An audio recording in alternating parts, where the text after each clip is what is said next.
Écoutez, la nouvelle, elle est tombée hier soir, samedi soir, à l'issue de la 26e session ordinaire de l'organisation qui se tenait à Malabo, en Guinée équatoriale. Et lors de cette rencontre, le pays hôte devait céder la présidence tournante de la CEAC au Rwanda. Mais selon un commissaire de l'organisation cité par l'AFP, Kinshasa a fait valoir qu'en cas de présidence rwandaise, la RDC ne pourrait pas se rendre aux activités et aux événements de la communauté organisée au Rwanda. Toujours selon ce même commissaire, le Burundi aurait plaidé dans le même sens. Conséquence donc, la CEAC a annoncé différer le transfert de la présidence pour un an. Et dans la foulée, Kigali claque la porte de l'organisation. Je vous laisse découvrir le communiqué de son ministère des Affaires étrangères.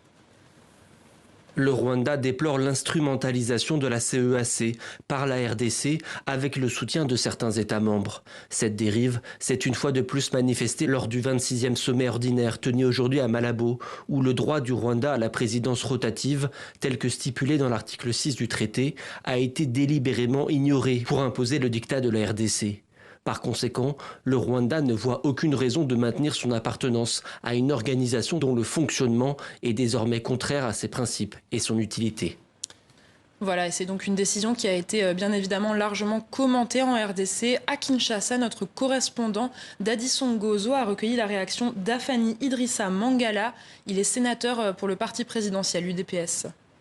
Le Rwanda s'est retiré contre la Belgique, contre la Grande-Bretagne, contre l'Allemagne et aujourd'hui c'est contre les pays de l'Afrique centrale. Donc le Rwanda montre son arrogance vis-à-vis des pays occidentaux en s'isolant des pays africains et en s'isolant aussi des pays occidentaux. Donc le Rwanda ne s'inscrit pas dans la logique de l'esprit panafricain.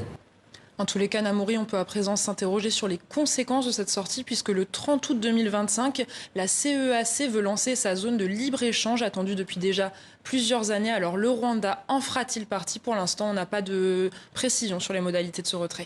Lola Colomba, merci pour cet éclairage après le retrait du Rwanda de la CEAC, la communauté économique des États de l'Afrique centrale. Merci à vous.